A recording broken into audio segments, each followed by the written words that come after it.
ገንዘብ ከናንተ ጋር የሚቆየው ለጥቂት ጊዜ ነው። ዘመድ ከናንተ ጋር የሚቆየው ለጥቂት ጊዜ ነው።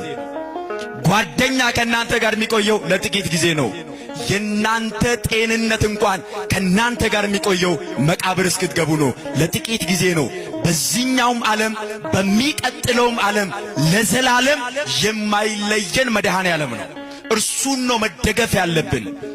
እርሱን ነው መጠየቅ ያለብን። ለእርሱ ነው መገዛት ያለብን። ለእርሱ ነው መታዘዝ ያለብን።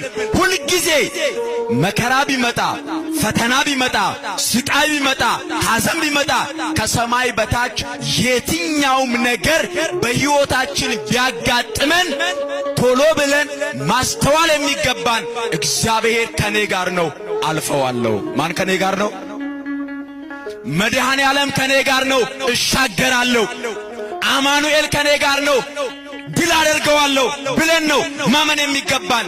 ችግሩ ግን እኛ ሕይወት ውስጥ የሆነች ነገር ስትመጣ ያለንን ነው ቅድሚያ ምን ሰጠው። ገንዘብ ያለው ሰው በገንዘቡ የሚያሸንፍ ይመስለዋል። ስልጣን ያለው በስልጣኑ የሚሻገር ይመስለዋል። ዘመድ ያለው በዘመዱ የሚያልፈው ይመስለዋል። ገንዘብም ስልጣንም ዕውቀትም ብልሃትም ጉልበትም ኃይልም አላፊ ጠፊ ነው። ለዘላለም የሚያሻግር ማን ብቻ ነው? ክብርና ምስጋና ለስሙ ይሁን። አመስግኑት እግዚአብሔርን። ሕይወት በመካከላቸው ሳለ ስለ ሞት ይጨነቁ ነበር። በጣም ፈሩ፣ ደነገጡ። ከዚያ በኋላ ጌታ ሆይ አሉት።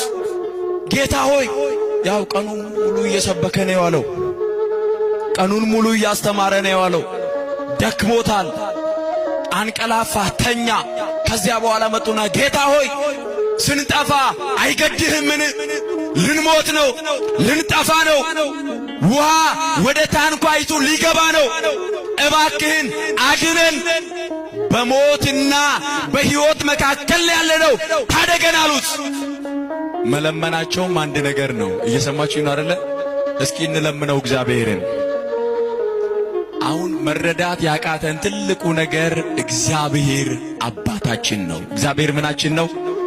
እንደ አባትነቱ ያደርግልናል። እንጠይቅኛ ስለ ጸሎት ባስተማረበት ክፍል የቅዱስ ማቴዎስ ወንጌል ምዕራፍ 7 ላይ ጌታችን ኢየሱስ ክርስቶስ ቀድሞ ካስተማረ በኋላ ለምኑ ይሰጣችሁማል፣ ፈልጉ ታገኙማላችሁ፣ መዝጊያንም አንኳኩ ይከፈትላችሁማል እያለ እያስተማረ ቆየና ከዚያ በምሳሌ ደግሞ ነገራቸው።